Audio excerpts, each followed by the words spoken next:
Hello student, स्वागत है आपका मेरे यूट्यूब चैनल पे न्यू मैथ्स और मेरा नाम है रंजन कुमार रवि।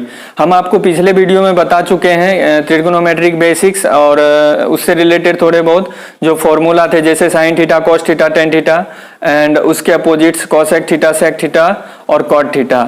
और हम आपको पाइथागोरस थ्योरम भी बता चुके हैं और अभी उन सभी चीज़ों का एप्लीकेशन देखने जा रहे हैं क्वेश्चन के जरिए। हम एक क्वेश्चन करेंगे और आपको सारा चीज पता चल जाएगा कि हम पीछे जो वो लेक्चर पढ़े क्यों पढ़े।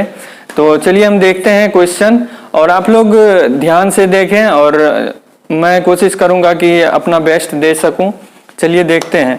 अब हमारे क्वेश्चन में दिया हुआ है कि एक ट्रायंगल है। कौन सा ट्रायंगल है? एक ट्रायंगल है जिसमें एंगल बी जो है, बी क्या है? Right angle. Angle B right angle है। यहाँ राइट एंगल का मतलब होता है 90 डिग्री। तो ये देख रहे हैं बी 90 डिग्री ले चुके हैं हम। उसके बाद बोला जा रहा है कि साइड्स, यहाँ देख रहे हैं क्वेश्चन में आप देख रहे हैं ए बी साइड्स बराबर कितना दिया हुआ है? 24 सेंटीमीटर। ए बी बराबर कितना है? 24 सेंटीमीटर। और दिया हुआ है बी सी बराबर 7 सेंटीमीटर। बी सी बराबर कितना है? 7 सेंटीमीटर। तो अब यहाँ हमको क्वेश्चन अब हमें बोला जा रहा है कि साइन ए का वैल्यू फाइंड आउट करें एंड कॉस ए का वैल्यू फाइंड आउट करें। ठीक है, तो हम देखते हैं कि इसका वैल्यू हम कैसे फाइंड आउट कर सकते हैं। आपको याद होगा हम पिछले वाले लेक्चर में आपको एक थ्योरम बताए थे जिसका नाम था पाइथागोरस थ्योरम। पाइथागोरस थ्योरम देखिए हम कैसे अप्लाई करेंगे। अब आपको पाइथागोरस थ्योरम में बताया गया था कि पाइथागोरस थ्योरम में बताया गया था कि h का स्क्वायर इक्वल टू होता है p का स्क्वायर प्लस b का स्क्वायर। ये p और b जो है क्या है? एक परपेंडिकुलर है, दूसरा बेस है और यह हाइपोटेनियस है। तो आपको बेसिकली क्या बताया गया था? इसको बेस लेते हैं और इसको क्या लेते हैं? परपेंडिकुलर लेते हैं और इसको हाइपोटेनियस लेते हैं। तो चलिए देख लेते हैं। तो p बराबर कितना हो जाएगा मेरा? 24 का होल स्क्वायर प्लस b का वैल्यू कितना है? 7 स्क्वायर। ठीक है, equal to h square. h square बराबर कितना हो जाएगा?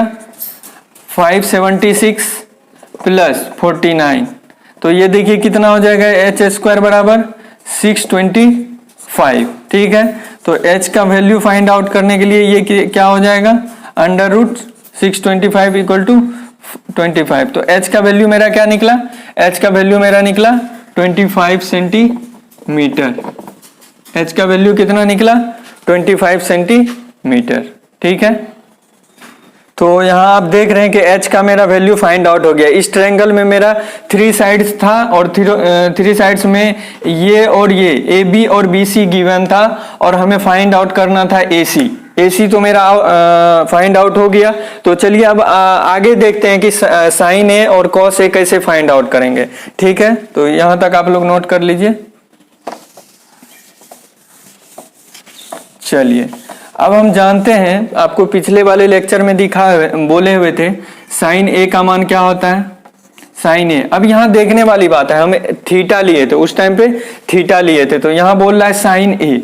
तो यहाँ किसका स्टडी कर रहे हैं हम? कौन सा एंगल है यहाँ पे? ए। तो ये इसको ले लीजिए, हो गया ये। अब हम आपको क्या बोले हुए थे कि एंगल के जस्ट सामने वाली भुजा, एंगल के सामने वाली भुजा क्या कहलाता है? एंगल के सामने वाली भुजा आपको बोले हुए थे परपेंडिकुलर कहलाता है। क्या कहलाता है? परपेंडिकुलर। और परपेंडिकुलर को किससे डिनोट करते हैं हम? P से डिनोट करते हैं। तो यहाँ क्या हो जाएगा? P बराबर कितना हो जाएगा? ये P, ये कौन सा है? P हो जाएगा। एंगल A के लिए ये क्या है? परपेंडिकुलर। ठीक है, और जी इसको क्या बोलते थे? हाइपोटेनियस। क्या बोलते थे? हाइपोटेनियस, क्योंकि ये सबसे लंबा भुजा है इसलिए कि इसको हाइपोटेनियस बोले हम। ठीक है, और जिस पे मेरा ये एंगल है, किसका स्टडी कर रहे हैं अभी? एंगल ए का स्टडी कर रहे हैं। तो एंगल ए किस पे है? तो ए बी पे है और ए सी पे है। ए सी तो हमारा सबसे लंबा भुजा है जिसके कारण ये हाइपोटेनियस हो गया। तो ए बी क्या हो जाएगा मेरा? बेस। क्या हो जाएगा? बेस। बेस को हम किससे डिनोट करते थे? बी से। ठीक है, तो चलिए यहाँ पे साइन ए बराबर हम पढ़े हुए थे क्या? साइन ए बराबर होता है P बाय H। P क्या था? Perpendicular to that of height, perpendicular to that of height. ठीक है, हाइट। तो यहाँ P का मान अभी हम तुरंत देखे हैं, एंगल के जिस एंगल का स्टडी करते हैं उसके सामने वाली भुजा को हम क्या बोलते हैं, उसके सामने वाली साइड्स का नाम क्या है, परपेंडिकुलर। तो P बराबर क्या हो जाएगा मेरा 7 सेंटीमीटर, कितना 7 सेंटीमीटर। और H हाइपोटेनियस हम ऑलरेडी बता चुके हैं आपको, सबसे लंबी वाली भुजा जो होता है उसको हम हाइपोटेनियस बोलते हैं। और यहाँ क्या दिख रहा है आपको, हाइपोटेनियस इक्वल टू कितना है 25 सेंटीमीटर, कितना है 25 सेंटीमीटर। तो कितना आ गया वैल्यू, साइन ए का वैल्यू कितना हो गया 7/25। ये मेरा आंसर हुआ एक का, पहला का वैल्यू कितना हुआ 7/25। अब हम निकालते हैं कॉस का, ये तो पहला था साइन का, अब किसका निकालते हैं कॉस ए का, कॉस ए का। तो यहाँ एंगल थीटा की जगह पे क्या है ए है, तो हम अभी भी एंगल ए का ही स्टडी कर रहे हैं। तो ए के लिए आपको बता चुके हैं ना कि ए के सामने वाली भुजा को परपेंडिकुलर और जिस पे ये एंगल है उसको बेस बोलते हैं और सबसे बड़ी वाली भुजा को हाइपोटेनियस। तो इसके लिए भी क्या हो जाएगा, और कॉस का हम फॉर्मूला आपको पहले भी बता चुके थे। तो क्या होता है कॉस का वैल्यू B/H, B/H। तो यहाँ B का वैल्यू क्या दिख रहा है आपको, इस ट्रायंगल में B का वैल्यू क्या दिख रहा है एंगल A के लिए 24, कितना दिख रहा है 24 सेंटीमीटर। और H का वैल्यू कितना दिख रहा है 25। तो यहाँ देख लीजिए cos A बराबर तो क्या हो जाएगा, cos A बराबर हो जाएगा 24/25। ये हुआ आपका सॉल्यूशन, यही है, बहुत ही इजी है, आप लोगों को ज्यादा मतलब स्ट्रेस नहीं लेना है, अच्छे से समझें तो आप लोगों से इजीली सॉल्व हो जाएगा। और आपको हम अपने तरीके से अच्छे से जितना हो सकता था हम समझा है, और देखिए और आप लोग नोट कीजिए, ठीक है। मीटर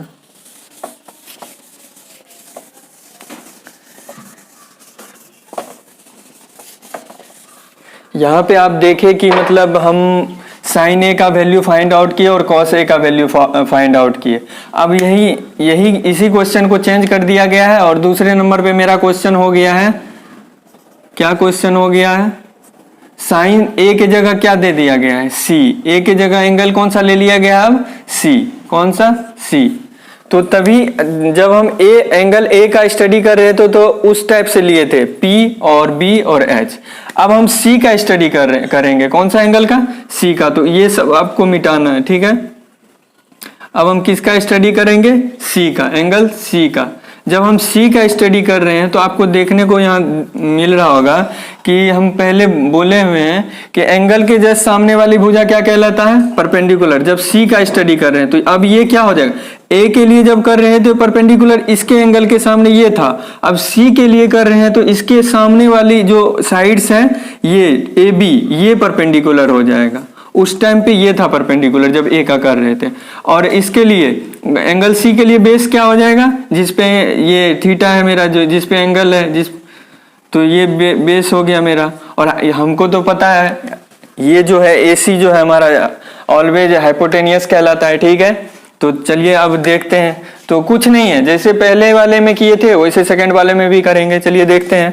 साइन सी का आपको बोला जा रहा है साइन सी का वैल्यू निकालने के लिए, किसका साइन सी का। तो हम साइन का मान क्या जानते हैं, साइन का क्या होता है P/H perpendicular to that of height. यहाँ देखिए परपेंडिकुलर क्या है, अब एंगल सी के लिए परपेंडिकुलर कितना है मेरा 24 सेंटीमीटर, कितना है 24 सेंटीमीटर। और हाइट कितना है मेरा H कितना है हाइपोटेनियस 25। तो ये हो गया आपका साइन सी का वैल्यू। तो साइन सी बराबर कितना हो जाएगा आपका 24/25, ये हो गया, ठीक है। अब दूसरा कौन सा है यहाँ पे कॉस सी, कॉस सी। तो कॉस सी का हम कॉस का क्या जानते हैं, कॉस क्या होता है B/H base to that of hypotenuse, base to that of hypotenuse. तो एंगल सी के लिए बेस कौन सा हो जाएगा BC, कौन सा हो जाएगा BC। और ये H क्या हो जाएगा AC।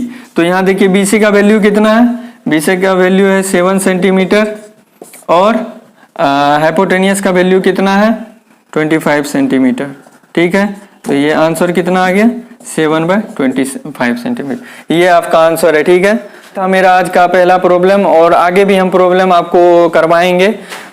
तो अगर ये वीडियो अच्छा लगा हो तो आप लोग शेयर करें, सब्सक्राइब करें और लाइक करें, और कमेंट के थ्रू हमें बताएं कि आपको ये कैसा लगा और हम किस तरह से पढ़ाएं ताकि आपको अच्छा लगे। तो वीडियो देखने के लिए धन्यवाद।